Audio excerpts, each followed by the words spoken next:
have with me Alex Darling, our volunteer coordinator and pupil connector, Jen Susi, our director of employer partnerships, Julie Kingstone, our co-leader and director of operations, and myself, a co-leader and director of communications. I'm not going to get into the individual years of service, but collectively we have 65 years of service. Yes, it's true. And LiveWorkPlay will be celebrating our 25th anniversary in 2020. And our entire organization is about 25 full-time equivalents, so 15% of us are here with you today. And we're really happy to have a chance to meet others that we haven't had a chance to meet before. Some of you have been in this field just as long or longer, and we've never had a chance to meet, so this is a really great idea. We're happy to be here.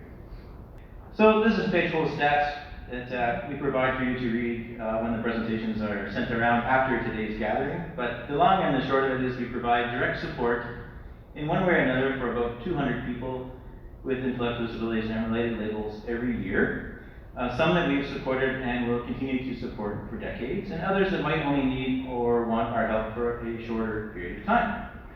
Something we have worked hard on since moving to individualized support more than 10 years ago is to maintain relationships with families and to build relationships with others in our community. And that's demonstrated by our 4 annual community building events with attendance of about 800 people. So this slide features some of the LiveWorkPlay guiding statements. And again, these are for reading afterwards, but a key point here, if you look at our mission statement, is that although LiveWorkPlay exists to help a specific excluded population, our mission isn't about changing those individuals, it's about change in their community so that they are welcomed and included and valued for who they are. Everything I've said so far probably sounds pretty familiar in terms of the work that you do, your mission, your values, and our collective mission as ODSN and RCIO. So we're just going to quickly share a bit of the story of how we go about it as LiveWorkPlay, and hopefully you'll see lots of similarities, and maybe something you haven't heard before, and we can talk about it this afternoon.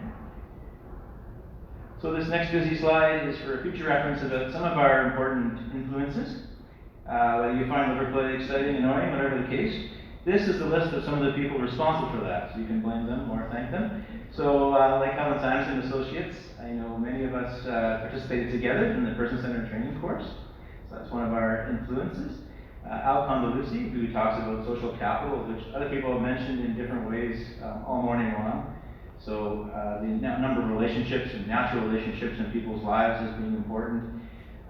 Bruce Anderson has been really helpful in thinking about how people value themselves, how others value them and see them, and core gifts is the concept in play there. And really it all boils down to 3 basic assumptions. One is people we support have value. Other people in the world will appreciate that value, and that we can make a difference in helping people we support to see their own value, and we can help others to receive their talents and gifts for mutual benefit. So how do we live this out? I'm going to ask my colleagues to share some brief insights into 3 areas: home life, work life, and social life, because essentially that's what we do.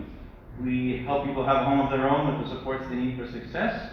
We help them find employment for a real wage and an authentic workplace, and we help them build natural relationships and enjoy those relationships in authentic community settings alongside others. It's an entire presentation in itself, but we do have a Just Enough Support video series that helps explain all these principles. And this is really at the core of the culture of our organization. I won't go through all of them, but as you can see from the poster, we put honoring personal autonomy at the heart of everything we do, which means the ultimate goal is for every person we support to be as self-governing as possible. And the other 6 principles are sort of like a guide about how to go about working towards that ultimate goal. And so with that, I will invite Julie to share some perspectives on housing. Okay, so just a quick snapshot in time. 2009, LiveWorkPlay sort of took a chance and thought we wanted to help make a difference in expanding opportunities for people with intellectual disabilities to access affordable homes in the community. So we were able to leverage some funding through City of Ottawa Action Ottawa program and buy 7 condominium units. We quickly realized, of course, this was the stupidest thing we could have done, and realized we were quickly found ourselves in a conflict of interest a lot of times, being the landlord and providing support to people. And really, our mission is around supporting people and the community to welcome people. So we found a way to transition out of being a landlord and really focus on, okay, if we're not the landlord, how can we influence the City of Ottawa or our community to continue improving access to affordable housing for people we're supporting. And so that sort of led us to focus on developing community partnerships with local landlords, private and nonprofit landlords. And I just thought I'd take a quick chance to sort of give you an idea of what those partnerships look like.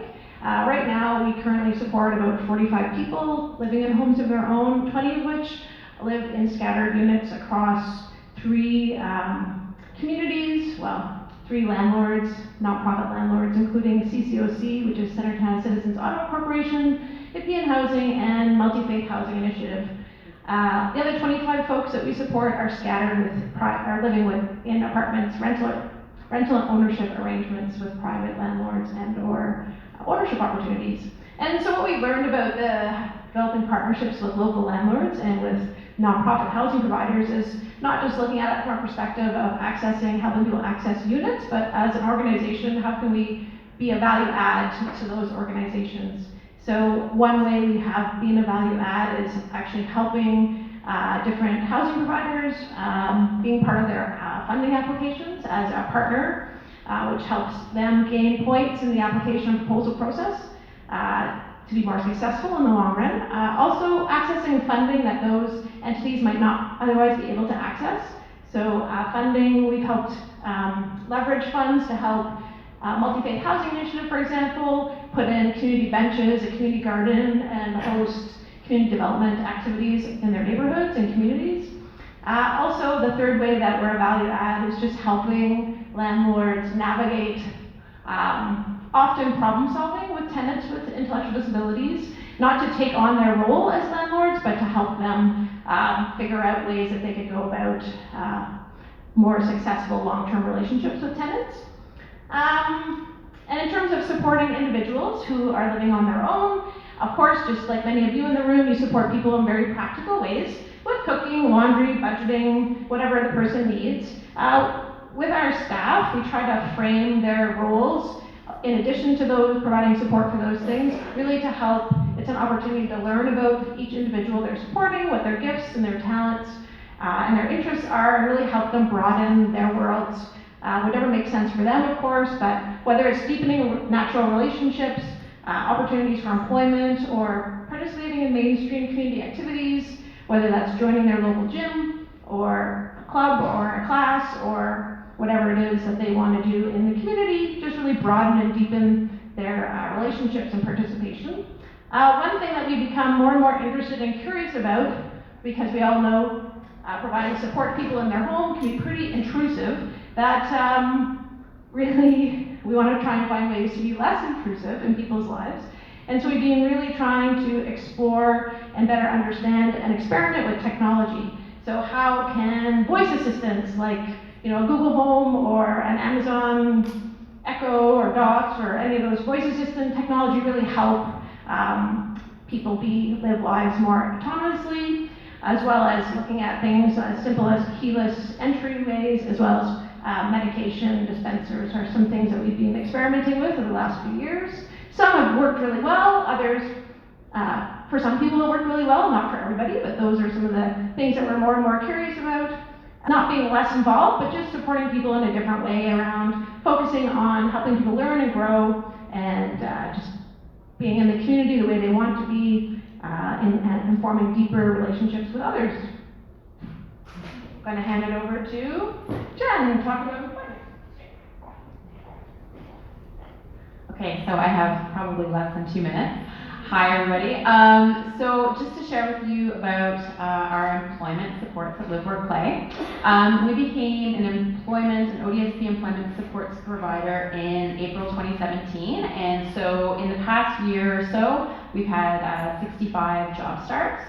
The average wage of all of these employees this year, of the 65, has been $18.78 per hour. And this can be attributed to our partnership that we've developed with the federal government since 2015. So currently, right now, we're supporting over 30 different federal government departments, and it's a job list of 87 positions so far, and that's growing. So we apply the Just Enough Support principle to employment, and we pay more attention to person-centered, authentic, and valued roles for our members. And I'm going to share with you 2 big changes we've made in the past year with our employment support. So the first one is that we don't assess job seekers. So instead, we've really strengthened our process of getting to know candidates, and we do this in a much, much deeper way than we did before. And number 2 is that we don't do on-site job coaching anymore, or very limited. And instead, we teach employers how to have an inclusive workplace, and we prepare them to welcome new employees without the need of us being there on site. So there's many reasons for that. The biggest is being that we found that the on-site job coaching really got in the way of people being fully included at work. So we've really reduced this, eliminated it in a lot of cases, and we provide a lot of support pre-employment and ongoing. It's just like Julie mentioned, it's not like less support, it's just a different way of doing things. So the underlying principle in our work for employment, I would say, is that anyone who wants to work can work for a real workplace. And we've noticed that employers want to, and they can welcome, and they value workers with intellectual disabilities. So that's it for me.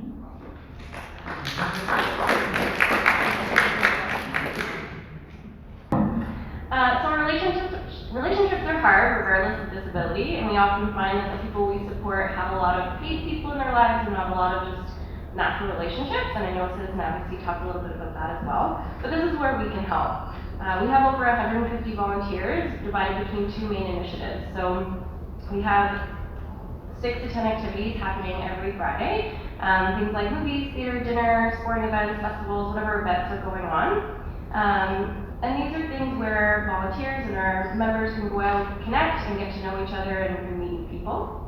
We also match our volunteers and our members one-on-one based on common interest, and the goal is that it's long-term and they get along really well. We do this based on area of town and obviously personality and things that they have in common.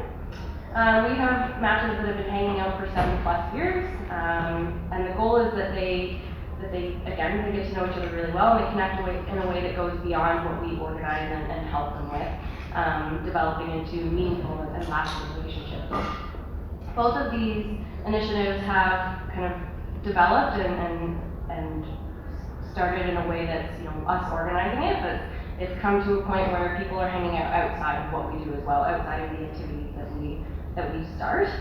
So David and Brody, a volunteer and a member, started by organizing get-togethers outside of our events that we organize. Usually it was around Star Wars movies that were coming into theaters, but now is travel. So they, last year they organized and went on a trip to the Dominican, the both of them and a couple of other of our members. And this year they're planning a trip to Turks and Caicos, and they do all of that themselves, and it's really just, we barely help, to be honest. They have everything set, and they're planning it with even bigger group this year. That's it. I just want to wrap up. I know that Citizen Advocacy and some others mentioned something similar, that the principles we use with people we support, it's not a disability thing, it's not a client thing, it's principles we attempt to live throughout the organization, whether your first day on the job or a board member or a staff member who's been 20 years in a position. And we do try to reflect that through everything that we do, and look forward to talking with you more about it later. Thank you.